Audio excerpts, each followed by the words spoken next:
معاملات انسان اور قرآن، حقوق العباد، اخلاقیات، عبادات، آداب اور ضابطہ حیات۔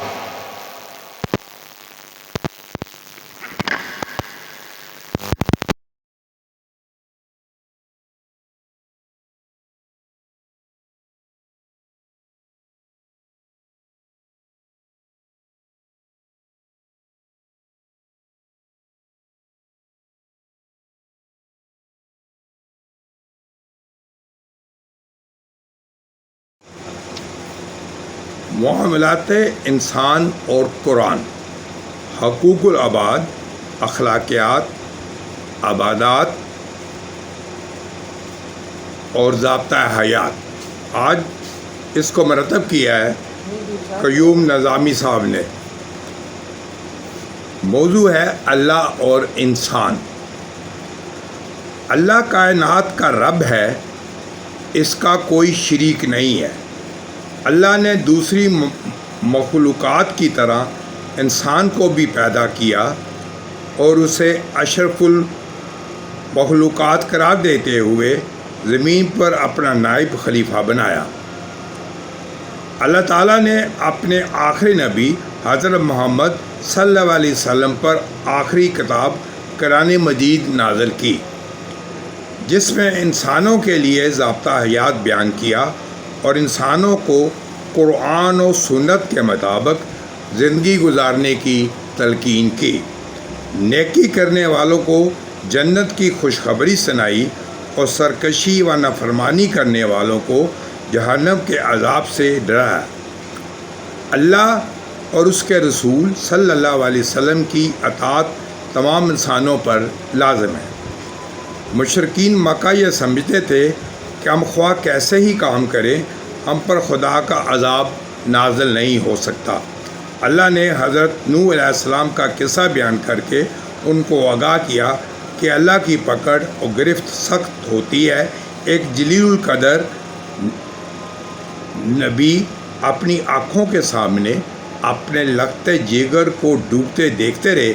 انہوں نے اپنی بیٹی کی معافی کی درخواست کی، لیکن اللہ نے حضرت نوح علیہ السلام کو تنبیہ کی اور باپ کی پیغمبری بھی بد عمل بیٹے کو عذاب سے نہ بچا سکی۔ حضرت نوح علیہ السلام نے اپنے رب کو پکارا، اے رب، میرا بیٹا میرے گھر والوں میں سے ہے اور تیرا وعدہ سچا ہے، تو سب حاکموں سے بڑا اور بہتر حاکم ہے۔ جواب میں ارشاد ہوا، اے نوح، وہ تیرے گھر والوں میں سے نہیں ہے، اس کے کام بالکل ناشائستہ ہیں۔ تجھے ہرگز اس چیز کو نہ مانگنا چاہیے جس کا تجھے کوئی علم نہ ہو۔ میں تجھے نصیحت کرتا ہوں کہ تو جاہلوں میں اپنا شمار کرانے سے باز رہے۔ نوح کہنے لگا، میرے پالنے والے، میں تیری پناہ چاہتا ہوں، مبادا کہ تجھ سے وہ مانگوں جس کا مجھے علم ہی نہ ہو۔ اگر تو مجھے نہ بخشے گا اور مجھ پر رحم نہ فرمائے گا تو میں برباد ہو جاؤں گا۔ حضرت نوح علیہ السلام اپنے بیٹے کے کردار سے باخبر تھے، جبکہ اللہ خوب جانتا تھا، اس لیے اسے گناہ گاروں میں شمار کیا گیا۔ وہ عذاب میں مبتلا ہوا اور باپ کی دعا اسے نہ بچا سکی۔ اللہ کا وعدہ نیک لوگوں کو طوفان نوح سے بچانے کا تھا، جو اس نے پورا کیا۔ اللہ سے بڑا اور کوئی حاکم نہیں ہے۔ اللہ اپنے بندوں سے امانت اور دیانت کا تقاضا کرتا ہے اور لوگوں کی نیتوں کو جانتا ہے اور خیانت کرنے والوں کو سخت سزا کی تنبیہ کرتا ہے۔ اے نبی، تو لوگوں کے قبضے میں جو قیدی ہیں ان سے کہیے کہ اللہ کو معلوم ہوا کہ تمہارے دلوں میں کچھ خیر ہے تو وہ تمہیں اس سے بڑھ چڑھ کر دے گا جو تم سے لیا گیا ہے، اور تمہاری تمام خطائیں معاف کر دے گا۔ اور اللہ درگزر کرنے والا اور رحم فرمانے والا ہے۔ لیکن اگر وہ تیرے ساتھ خیانت کا ارادہ رکھتے ہیں تو اس سے پہلے وہ اللہ سے خیانت کر چکے ہیں، چنانچہ اس کی سزا اللہ نے ان کو دی، وہ تیرے قابو میں آ گئے۔ اللہ سب کچھ جانتا اور حکمت والا ہے۔ اللہ قرآن میں بار بار انسانوں کو اپنی قوت اور گرفت کے بارے میں خبردار کرتا ہے تاکہ وہ یکسو ہو کر اللہ کے احکامات پر عمل کرتے رہیں اور دنیا کی آزمائشوں سے سرخرو ہو کر اس کے حضور پیش ہوں۔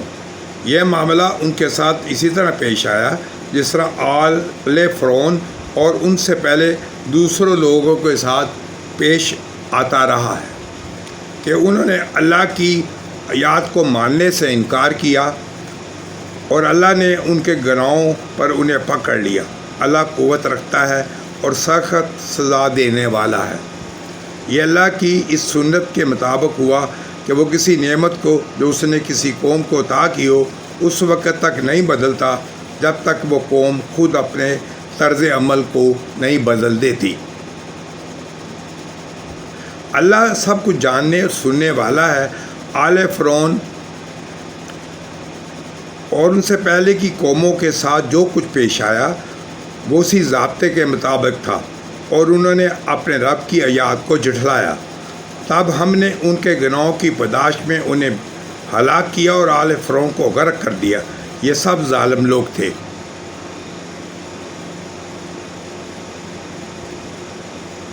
اللہ کسی قوم کی حالت نہیں بدلتا جب تک وہ اپنی ان باتوں کو نہ بدل دیں جو ان کے دلوں میں ہے۔ جب وہ کسی قوم کی برائیوں کی وجہ سے انہیں برائی پہنچانا چاہتا ہے تو پھر اس کے ارادہ سے کوئی لٹا نہیں سکتا اور نہ اس کے پاس کوئی حمایتی کھڑا ہو سکتا ہے۔ آل فرعون اور دوسری قوموں نے اپنی گناہوں کی سزا پائی۔ اللہ نے ان کو نعمتیں دی، وہ سیاہ کیاریوں میں مبتلا ہو گئے۔ اللہ نے اپنے دیے ہوئے باغات، چشمے، کھیتیاں، خزانے، محلات اور نعمتیں جن میں وہ بدمست ہو رہے تھے سب چھین لیے۔ اس بارے میں انہوں نے اپنا برا آپ کیا، اللہ نے ان پر کوئی ظلم نہیں کیا تھا۔ بحوالہ تفسیر ابن کثیر۔ زندگی اور موت ہم دیتے ہیں اور ہم ہی سب کے وارث ہونے والے ہیں۔ پہلے جو لوگ تم میں سے ہو کر گزرے ان کو بھی ہم نے دیکھ رکھا ہے اور بعد کے آنے والے بھی ہماری نگاہ میں ہیں۔ یقیناً تمہارا رب ان سب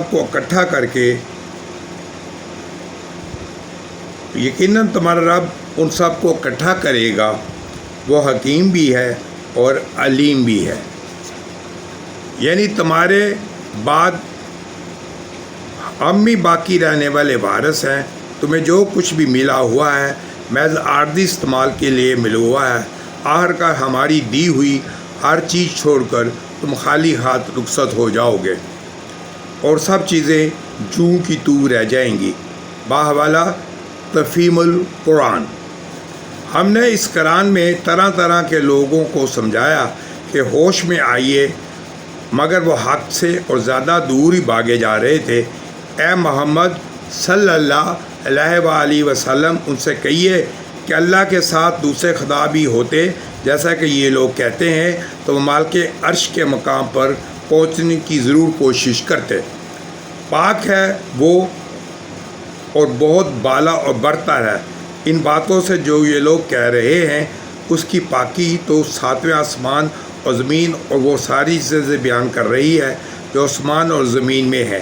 کوئی چیز ایسی نہیں جو اس کی حمد کے ساتھ اس کی تسبیح نہ کر رہی ہو، مگر تم ان کی تسبیح سمجھتے نہیں ہو۔ حقیقت یہ ہے کہ وہ بڑا ہی بردبار اور درگزر کرنے والا ہے۔ کائنات پر حکومت اللہ کی ہے، اس کا کوئی شریک نہیں۔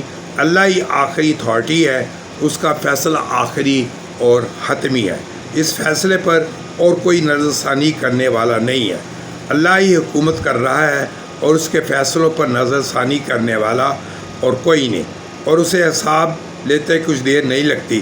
ان سے پہلے جو لوگ ہو گزرے ہیں وہ بھی بڑی بڑی چالیں چل چکے ہیں، مگر اصل فیصلہ کن چال تو پوری کی پوری اللہ ہی کے ہاتھ میں ہے۔ وہ جانتا ہے کہ کون کیا کچھ کمائی کر رہا ہے۔ عنقریب یہ منکرین حق دیکھ لیں گے کہ انجام کس کا بخیر ہوتا ہے۔ یہ منکرین کہتے ہیں کہ تم خدا کے بھیجے ہوئے نہیں ہو۔ کہو میرے اور تمہارے درمیان اللہ کی گواہی کافی ہے، ہر شخص کی گواہی جو آسمانی کتاب کا علم رکھتا ہے۔ اللہ انسانوں کو گزشتہ قوموں کے قصے سنا کر خبردار کرتا ہے تاکہ وہ ماضی سے سبق حل کر سکیں، اپنے حوال کو درست کر لیں اور آخرت میں فلاح پائیں۔ خواتین و حضرات، یہ موضوع ابھی جاری ہے، انشاءاللہ تعالی کل اس کو مزید بیان کروں گا۔ کل کے لیے خدا حافظ۔ اللہ تعالی آپ کا حامی و ناصر ہو۔ خدا حافظ۔